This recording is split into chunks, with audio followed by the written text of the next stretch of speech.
Bienvenidos a Osiris Podcast, un viaje entre la razón y la emoción.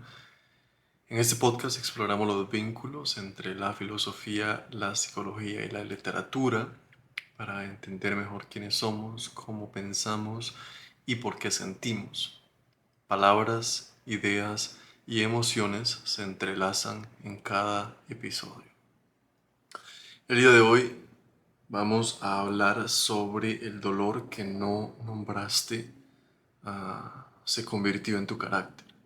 Cómo el dolor que no nombraste se convirtió en tu carácter.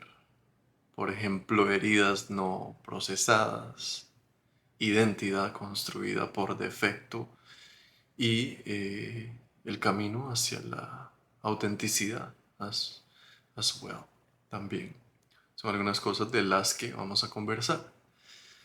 Seneca, Young y Hollis, Carl Jung, Dr. Hollis, pues hablan también sobre lo que pasa cuando un hombre crece sin aprender a nombrar lo que siente y cómo ese silencio se convierte en la arquitectura de su vida. Los aspectos inconscientes que uno no logra identificar sobre nosotros mismos se convierten en nuestra vida, los terminamos actuando,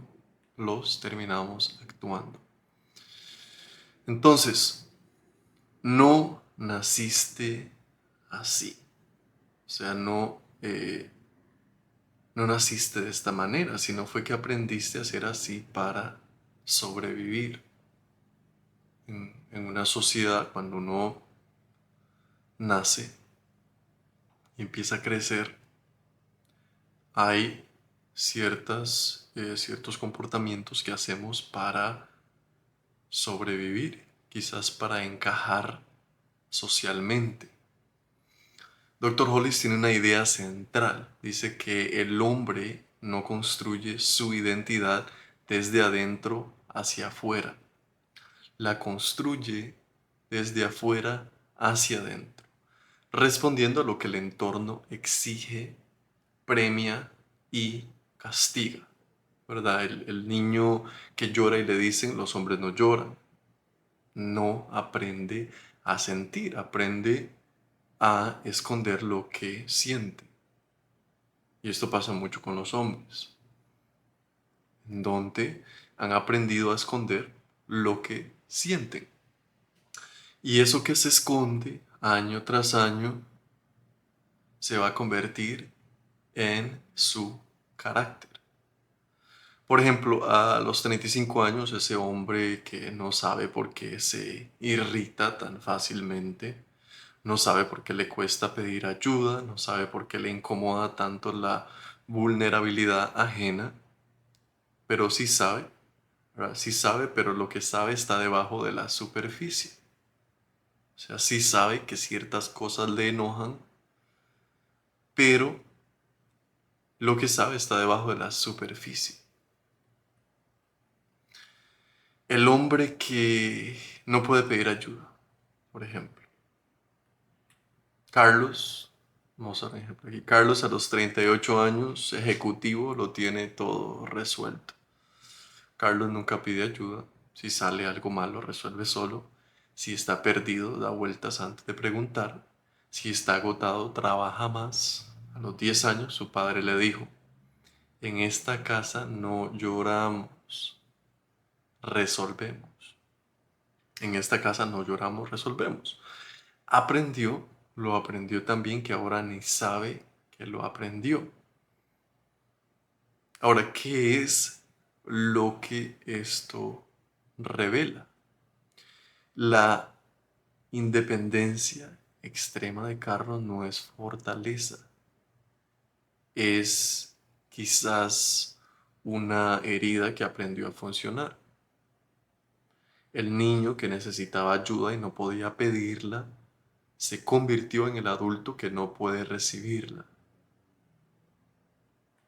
El dolor no desapareció, se institucionalizó, se hizo parte de sí mismo. Entonces, cuando Carlos se la está pasando mal, cuando Carlos no tiene idea de hacia dónde dirigirse, pues el papá le dijo, aquí resolvemos, no lloramos, no, que de adulto eso se traduce, aquí no sentimos, sino que seguimos caminando, nunca bajamos la cabeza, nunca pedimos ayuda. Y a veces es necesaria esa ayuda, a veces es sumamente necesario el pedir ayuda, especialmente en base a nuestras distorsiones emocionales, psicológicas, mentales y espirituales. James Hollis dice que lo que no puedes sentir te gobierna. Lo que no puedes nombrar te define sin que lo hayas elegido. Lo que no puedes sentir te gobierna. Lo que no puedes nombrar te define sin que lo hayas elegido. Ahora hay dos tipos de carácter, ¿verdad? Está el carácter por elección y el carácter por defecto. El carácter por elección es construido desde adentro, basado en valores que has examinado y elegido conscientemente. Sabes por qué eres como eres. Puedes cambiar lo que ya no sirve. Tu identidad no depende de la aprobación de otros. Este carácter requiere introspección. No llega solo. Después está el carácter por defecto, construido por las exigencias del entorno, basado en lo que aprendiste para sobrevivir, no en lo que eres.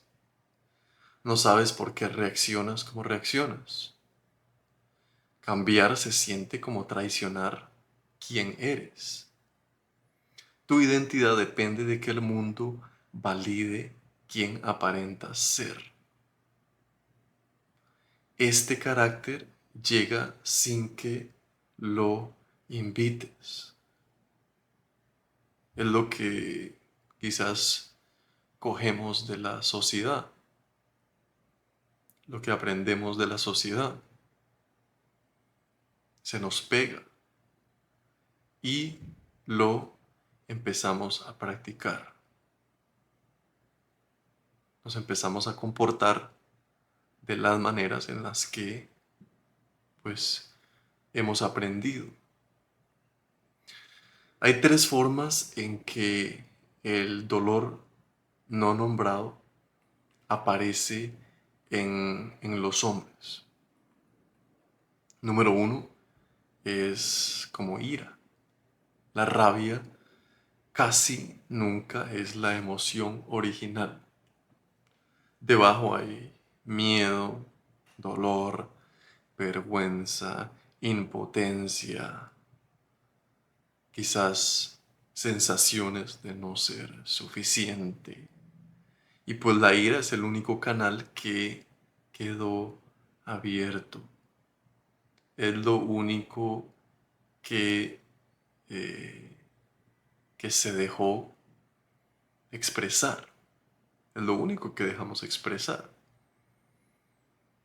Porque no nos enseñan a expresar que tenemos miedo, que sentimos dolor, que quizás nos sentimos inseguros hacia ciertas situaciones. Ahora, otra forma en que el dolor no nombrado aparece en los hombres es como control. El hombre que necesita control o controlarlo todo, por ejemplo en el trabajo, la pareja, el ambiente, generalmente creció en un entorno donde no podía controlar nada importante. El control es la respuesta al caos aprendido. Al caos aprendido. O la idea también de que el control no la idea, pero la identificación de nuestra personalidad a través del control. Pensamos que si controlamos, pues nos vamos a sentir bien. Y quizás se siente bien por un ratito. Otra forma en que el dolor no nombrado aparece en los hombres es como distancia emocional. El hombre que no puede ser cercano no es frío por naturaleza, sino que aprendió que la cercanía precede al daño. La distancia lo protege y lo aísla. El, esa distancia emocional quizás es una manera de autoprotegerse de, eh, de un potencial dolor. Séneca dice que no tienes que cargar para siempre lo que aprendiste de niño. Escribía Séneca desde el estoicismo, pero con una urgencia personal. El tiempo que no usas para examinarte es tiempo que pierdes. Recupera el tiempo perdido, le decía Lucilio. Lucilio era su pupilo. Le escribía cartas a su pupilo, a quien le estaba enseñando filosofía. Y esto no era como reproche, sino como una invitación urgente. El hombre que a los 35 sigue funcionando de las respuestas que construyó a los 10 años, no está siendo fiel a quien es, está siendo fiel a quien tuvo que ser. Y eso no es identidad, es lealtad al pasado. Y el pasado ya terminó, ya pasó. No hay que serle fiel a ese pasado. No hay que seguir comportándonos de esa manera. Pero, pero, al no hacer el proceso de introspección, vamos a seguir repitiendo. Vamos a seguir repitiendo esos comportamientos. Cuando el pasado habla en el presente, es cuando se están repitiendo esos mismos comportamientos. Entonces, por ejemplo, Miguel a los 29 años explota con su hijo de 6. Miguel juró que nunca sería como su padre, pero cuando su hijo llora por tonterías, siente una irritación que no puede controlar. Y lo que pasa es que Miguel, no es que Miguel sea mal padre, es que el llanto de su hijo activa algo en él que no ha examinado. La vergüenza de cuando él lloraba y su padre lo callaba, por ejemplo. ¿Y qué es lo que esto revela? Jung lo llamó proyección. Lo que no hemos procesado en nosotros, lo vemos y lo rechazamos en otros. Lo que no hemos aceptado en nosotros, no lo aceptamos en otros. Y Miguel no está reaccionando a su hijo, está reaccionando a algo que vive en él desde hace décadas. Desde hace décadas. Entonces el dolor que no nombraste se convierte en tu carácter. Se convierte en tu carácter. Ahora, ¿cómo podemos empezar a nombrar lo que nunca fue nombrado? ¿Cuál es el trabajo? Número uno es identificar tu respuesta automática más presente. Tiendes a alejarte, a explotar, a controlar, a complacer. Esa respuesta tiene historia. Entonces pregúntate cuándo aprendí esto, cuándo aprendí esta reacción, cuándo aprendí este automatismo. Número dos es busca la emoción debajo de la reacción.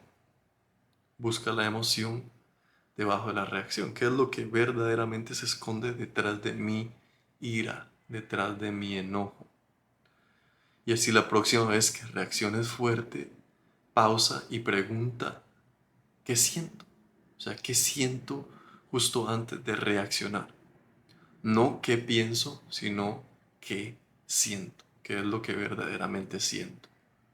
Y escríbelo sin editarlo, ¿verdad? 5 minutos, sin borrar, sin corregirte.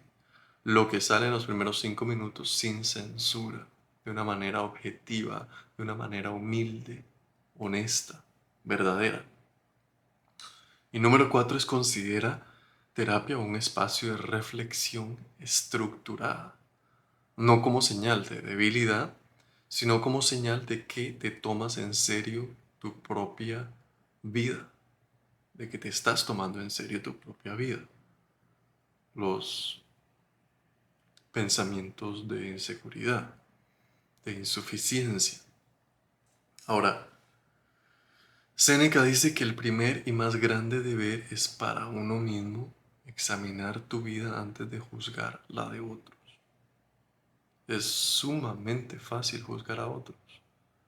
El decir que esta persona se comporta de tal manera, que estos tienen estos defectos, es muy fácil.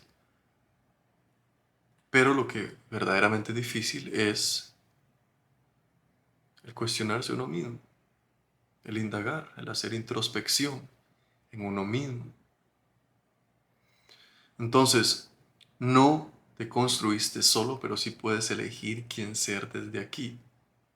Y el carácter que heredaste no es condena, es el punto de partida del trabajo real, del trabajo que verdaderamente importa.